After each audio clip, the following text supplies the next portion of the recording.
नाज़िन जाम नवाज़ अली जे शहर बैराणी में डिगी ऐलानियल load shedding खिलाफ़ वापारिन पारां शटर बंद हड़ताल कई वई आहे। अपडेट वधीक मालूम कंदा खैर मोहम्मद बहलकानी खां। जी खैर मोहम्मद।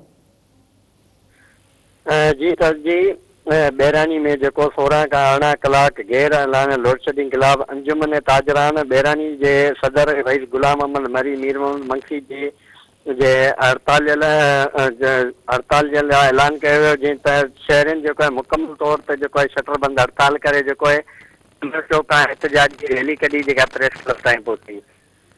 उस हवाले सां चवणो हो त जेको एसको वाला पंडो आज़म 2 जेको आहे लोड आहे ऐं 18 खां 16 कलाक रहण जे करे जेको शहरनि जो कारोबार जेको आहे तबाह थी वियो आहे।